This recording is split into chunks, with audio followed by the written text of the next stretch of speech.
Bonjour à tous, ici Angelo pour une nouvelle vidéo où il sera question de projection astrale, donc si le sujet vous intéresse, restez connectés. Commençons.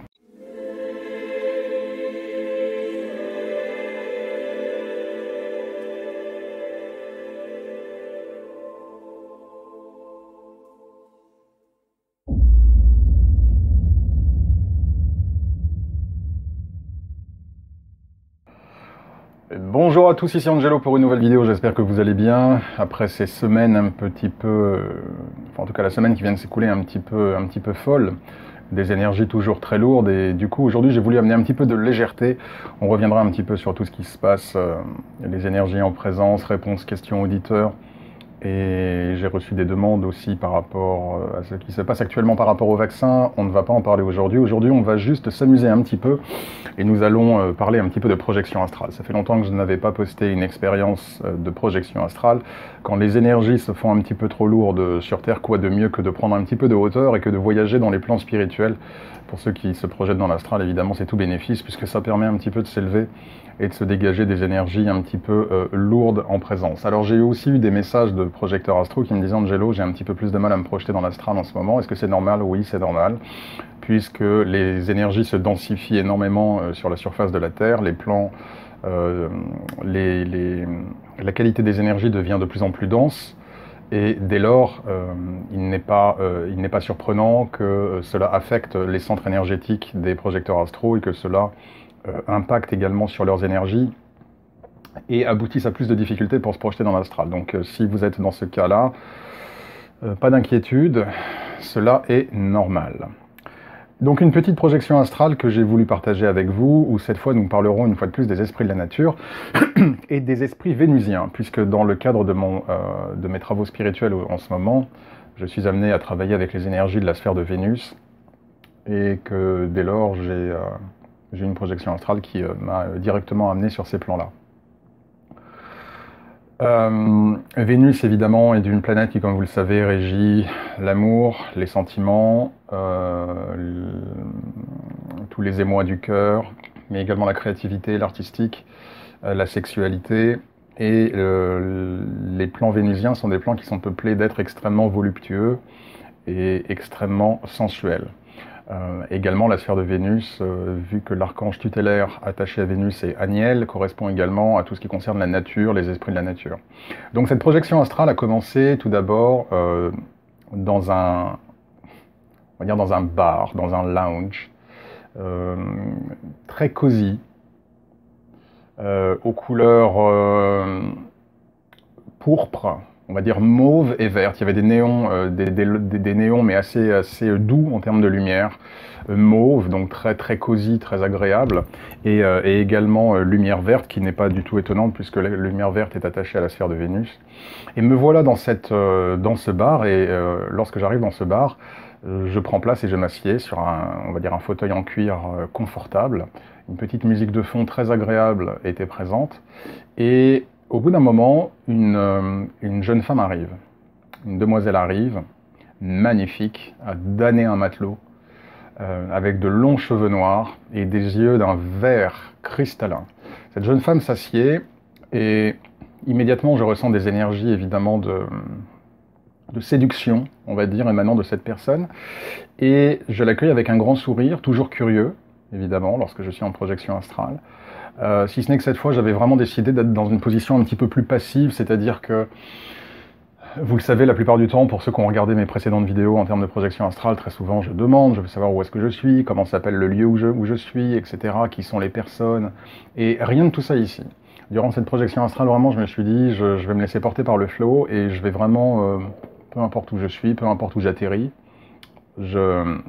je vais juste aller avec le courant, avec le mouvement, et voir un petit peu ce qui se passe. Donc me voici dans ce bar, dans ce club, avec cette magnifique créature en face de moi, et qui m'annonce tout de go qu'elle aimerait bien boire un verre de champagne. Je m'exécute, j'appelle le serveur. Alors je sais que tout ça va sembler extrêmement étrange pour ceux qui n'ont pas d'expérience dans l'astral. C'est quoi, comment, des bars, des serveurs, des boissons, qu'est-ce que c'est que ça? Eh bien oui, effectivement, il y a également... comme je l'ai dit très souvent, le monde astral est peuplé de villes, de bâtiments, d'écoles, d'hôpitaux, de lieux divers et variés, et donc effectivement des bars. Et donc me voilà à commander un verre de champagne. Le verre de champagne est devant la demoiselle. Et là, elle me regarde et elle me dit qu'elle a besoin d'argent. Elle a besoin d'une grosse somme d'argent, mais une somme énorme. Alors il faut savoir une chose, c'est que les esprits vénusiens, particulièrement à polarité féminine, mais j'ai pas eu beaucoup d'expérience avec des énergies masculines vénusiennes, mais en tout cas les énergies féminines vénusiennes sont des femmes qui généralement sont très raffinées, qui ont le goût pour le luxe, pour les belles choses, pour ce qui brille, pour ce qui est cher et coûteux. Si on voulait être un petit peu taquin, on dirait que les esprits à polarité féminine vénusienne se rapprochent un petit peu de ce qu'on appelle en anglais des gold diggers. Alors, si vous ne savez pas ce que signifie gold digger, c'est une femme qui est intéressée par les choses matérielles et par la matérialité, par tout ce qui brille, par les choses chères, par les choses de luxe. Donc il y a vraiment ce côté luxe, belles choses avec les esprits vénusiens. Donc un autre attribut. On avait déjà la couleur verte du bar, on avait la couleur verte des yeux de la demoiselle, évidemment magnifique. Tout ça sont évidemment des indices d'énergie vénusienne, et évidemment qui plus est, le champagne et la somme d'argent. Sauf que lorsque cette personne me demande de l'argent, alors évidemment elle ne me demande pas de l'argent matériel, si vous voulez c'est symbolique, c'est de l'énergie. Et qui plus est, c'est également une forme, on va dire une forme de pacte, une forme de lien en tout cas, de lien énergétique et spirituel qui ici est demandé. Et je suis extrêmement vigilant à ce genre de choses, même si j'ai affaire, on va dire, à des êtres, on va dire lumineux, en tout cas non démoniaques. Il n'y a pas moyen que je scelle une quelconque alliance avec un esprit comme un esprit vénusien. Donc, lorsqu'elle me demande cette somme, qui effectivement est une somme extrêmement élevée, je lui fais comprendre que malheureusement, je ne peux pas répondre à sa demande. Elle reste là, en silence, et elle prend note, en tout cas, voilà, de mon refus, de mon déclin. Elle termine son verre de champagne, et tout simplement, elle se lève sans un mot.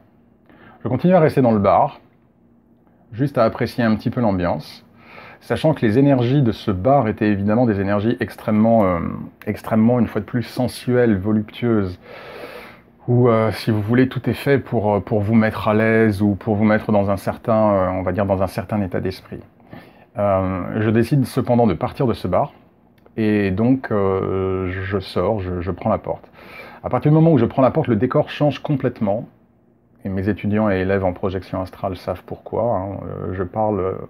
J'ai parlé avec eux de ce que signifient les portes et les fenêtres, de ce que cela représente et de l'effet qu'il peut y avoir à passer une porte ou une fenêtre.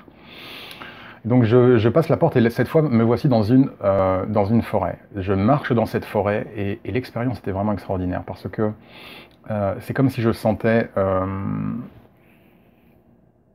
chaque arbre respirer. Le vent respirait, les arbres respiraient, les feuilles respiraient, tout était vivant autour de moi.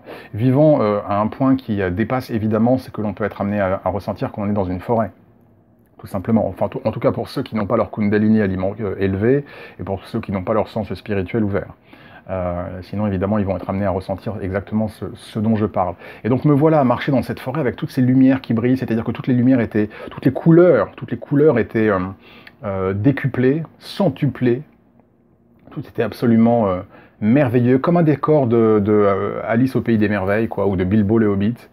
Imaginez un peu ces forêts, ces décors un peu héroïques, fantasy. Et donc me voilà à marcher sur le chemin et à sentir à chaque fois que je passe un arbre comme une onde d'énergie positive qui émane de l'arbre et qui m'entoure comme un câlin. Et j'analyse, sur le coup, je prends vraiment cela comme étant un salut amical de la part de chaque arbre devant lequel je passais. Je continue en fait mon chemin et au bout de l'allée, il y a comme une espèce d'auberge qui apparaît. Je rentre dans cette auberge et alors là, le décor à nouveau très différent du premier bar lounge. Je me retrouve dans une espèce de taverne moyenâgeuse. J'avais déjà eu une expérience avec des esprits de la nature, je pense que j'en avais parlé avec des gnomes. des elfes. Je pense que j'en avais parlé sur cette chaîne, j'ai un doute, je ne sais plus si je l'avais fait. Et en tout cas, me voilà dans un type d'expérience un petit peu analogue, où je suis en fait dans ce bar, et alors cette fois, c'est pas du tout le bar lounge cosy, couleur, on va dire couleur un peu unifiée, pourpre, mauve et vert. Là, il y a du bleu, du jaune, du rouge. Imaginez un petit peu une palette de peinture. Et je me retourne et je vois justement tous ces êtres, qui évidemment ressemblent à des elfes, à des lutins, à des gnomes, appelez ça comme vous voulez. Je ne vais pas rentrer dans la distinction dans cette vidéo. Et chacun avec des habits extrêmement chatoyants. Donc par exemple, il y a ce gnome qui lui a un haut jaune, un pantalon bleu, et en même temps ses manches étaient rouges. Donc imaginez des choses, si vous voulez, comme ça, extrêmement bigarrées en termes de couleurs. Et je me retrouve dans cette taverne, à ce comptoir, et il y a tous ces individus, tous ces êtres-là qui bougent. Certains ne prêtent absolument aucunement attention à ma présence, et qui bougent, qui boivent, qui rigolent, qui festoient, qui font la fête. Et au bout d'un moment, je me retrouve à discuter avec deux d'entre eux. Et en fait, ils m'accueillent de manière vraiment mais très sympathique et très aimable. Et ils me demandent si je veux goûter leur boisson, goûter leur breuvage. Alors je suis très curieux, je ne sens pas en même temps en termes d'énergie qu'il y a un danger. Je ne sens pas du tout que c'est un piège ou qu'il y a quoi que ce soit de dangereux. Et je leur dis, ben ok, d'accord, pourquoi pas. Ils posent sur la table, l'un d'entre eux pose sur la table une espèce de gobelet avec un liquide jaune brillant incandescent à l'intérieur. Je prends ce gobelet et je décide de le boire. Je bois ce gobelet et sitôt que j'ai terminé de boire ce gobelet, je me mets à éclater de rire. Une euphorie me gagne. Je ne sais pas s'il y a une équivalence sur Terre à ça. Je ne suis pas du tout dans les psychotropes et les drogues, donc je ne sais pas du tout s'il y a quelque chose un petit peu de cette nature. Mais en tout cas, vraiment quelque chose qui booste l'enthousiasme, l'optimisme. Et je me mets à éclater de rire et ils se mettent à rire avec moi et on rigole. Et voilà, et je continue à rester avec eux. À partir de ce moment-là, je décide de prendre congé et de partir. Et là, je sors de la taverne et je me mets à voler. Mais à voler haut, haut, haut, haut, haut, haut, haut, jusqu'au moment où j'arrive dans l'espace. Et là, je me retrouve dans l'espace à flotter. Alors, je ne sais pas du tout où j'étais. Hein. Pas du tout où j'étais. Je ne peux pas dire qu'il y avait la planète Terre, parce qu'elle n'était pas là.